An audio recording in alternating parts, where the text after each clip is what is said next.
Picture this. You're sitting on your comfy sofa with your hands clutching the controller. It's a rainy Friday evening, and you've just won a game. Does it get any better than that? We know how much fans love when their favorite game gets an update. And for those of you who share the same sentiment, we're here to give you the latest happenings in Rainbow Six Siege, one of gamers' favorites. Let's dive right in. First up, let's take a quick dive into the world of this game. Rainbow Six Siege Year 7 Season 1 approached quite rapidly during the beginning of this year, with Ubisoft providing fans with the first look at what's to come in the popular shooter's 2022 roadmap. Y7S1, which is just a fancy way of saying Year 7 Season 1, is called Demon Vale, and it introduced new content as well as improved game systems, technical refinements, and operator reworks. How exciting is that? Azami, a new defender from Japan equipped with the unique Kiba barrier gadget with a primary weapon of a 9x19 SVN, or an ACS-12, and a secondary weapon of a D50. Sounds complicated, right? But trust us, it's quite simple once you start playing. Azami is more flashy than her Rainbow Six colleagues for a reason. Ubisoft has upgraded operator character models with a focus on their faces in an effort to keep the game feeling and looking fresh. About time, really. Rainbow Six Siege also got a new map for the first time in 3 years. Since the release of Outback in 2019, the development team has meticulously revisited each of the existing maps, redesigning them to improve flow and competitive play viability. Emerald Plains takes players to a new location in Ireland. When it appears in an upcoming mid-season update, this stylish country club is destined to be shot and blown up.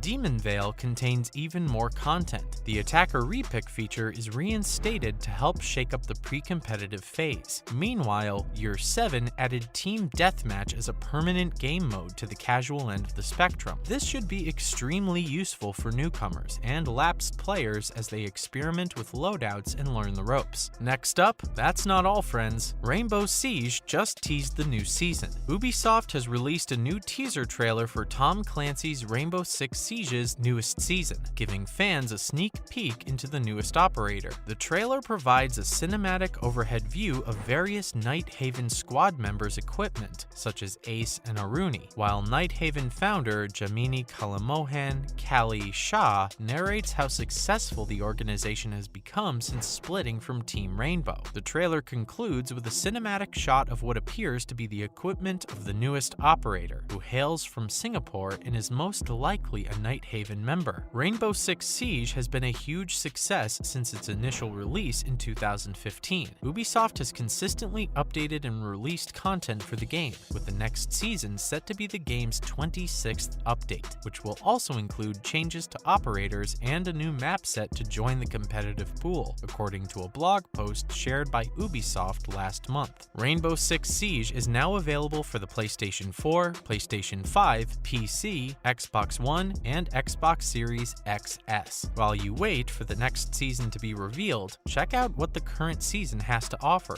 and keep checking back with us, because we're sure to have plenty of deets on the new one as well. Our little birdies are quite efficient. Next, let's take a look at some updates the fans of Rainbow Six Extraction need no matter what. Rainbow Six Extraction debuted in early 2022, attracting over 3 million players in its first week of availability. Don't be fooled into thinking it was the perfect follow-up to the hugely successful Rainbow Six Siege, which many of those players were looking forward to based on the mixed and middling reviews it received upon release. Our first order of business is to address the microtransactions. The majority of the microtransactions available in Rainbow Six Extraction at launch are cosmetic in nature. This means that you can unlock all of the operators in the game as well as their associated weapons and gear without spending any real-world money. But if you want to dress any of those up with fancy skins or color sprays, you'll have to fork over some cash. So the hope here is that things stay that way for the foreseeable future, and that we can get enough free DLC to keep players coming back on a regular basis. Furthermore, Rainbow Six Extraction had 12 stages at launch, spread across 4 different zones, and they all have the same general layout, making navigating through them a breeze once you get used to it. The disadvantage of this is that it contributes to each map becoming repetitive after a while. After all, all, no one likes a boring game. Randomized objectives, enemies, and item placements can only go so far in keeping things interesting. This is why the game requires new maps that disrupt the current batch's flow, or at the very least, additional game modes that reuse the existing maps in novel and interesting ways. We also need to address the need for a more forgiving health system.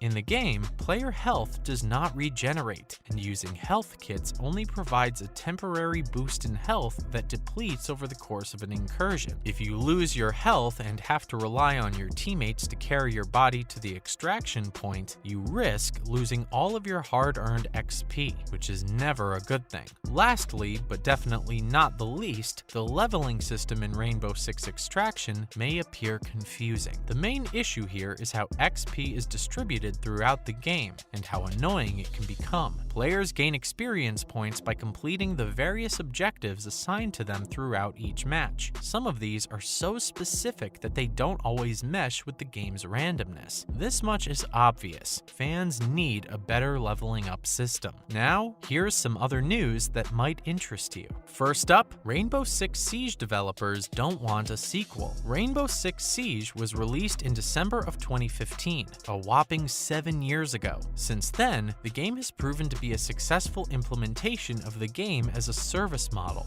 DLC has been launched on a regular basis since its release, with each year of the game's life bringing 4 DLC packs. Rainbow Six Siege has amassed a massive player base as a result of this, as well as continuous updates to the core game. In an interview with the Daily Star, Rainbow Six brand director Alexandre Remy discusses the franchise's future and why the team does not want a sequel. People are wondering about the franchise's future as the next generation of consoles approaches. Ubisoft Montreal previously stated that they do not want a sequel to the game, instead proposing to deliver more than 100 playable in-game characters. Remy reiterated this point, saying, "We don't want a sequel whatsoever." That's quite a smart decision in our humble opinion. Next on our news radar is Rainbow Six Siege's latest patch. Those who enjoy playing Rainbow Six Siege take it very seriously, and it's still a major esport, so it's no surprise that they're irritated when others ruin their fun. As a result, the latest patch has increased penalties for those who do not behave properly during matches. Anyone who likes to ruin matches by killing teammates is in for a rough time from now on, which should clean up the scene a little bit. Simply put, reverse friendly fire reflects any shots fired at the teammates back at the shooter. This means that anyone who enjoys intentionally injuring their teammates will begin injuring themselves instead, leaving the victims unharmed. However, in the heat of battle, teammates can become accidentally caught in the crossfire, so it won't activate unless you severely injure teammates. This should keep it from sparking gaming debate among the player base. To keep trolls in line, this reputation penalty will last for multiple matches. Lastly, let's take a look at the latest update in Rainbow Six Siege. Rainbow Six Siege's most recent update added another game mode for players to try out for a limited time, and if you're familiar with other types of shooter games like Call of Duty, you should recognize this game mode. It's called Arms Race to the Objective, and it's a Siege-inspired take on the gun game experience you've seen elsewhere, in which players progress through a set of weapons until they reach the final one and win with it. We can't wait to try it. Other modifiers, such as having set loadouts and respawns enabled, add to the variety of this game mode. That's all for this video, folks. Let us know which DLC update you would love to see for Rainbow Six Siege. Don't forget to hit like and subscribe, and we'll see you all in the next video. Bye!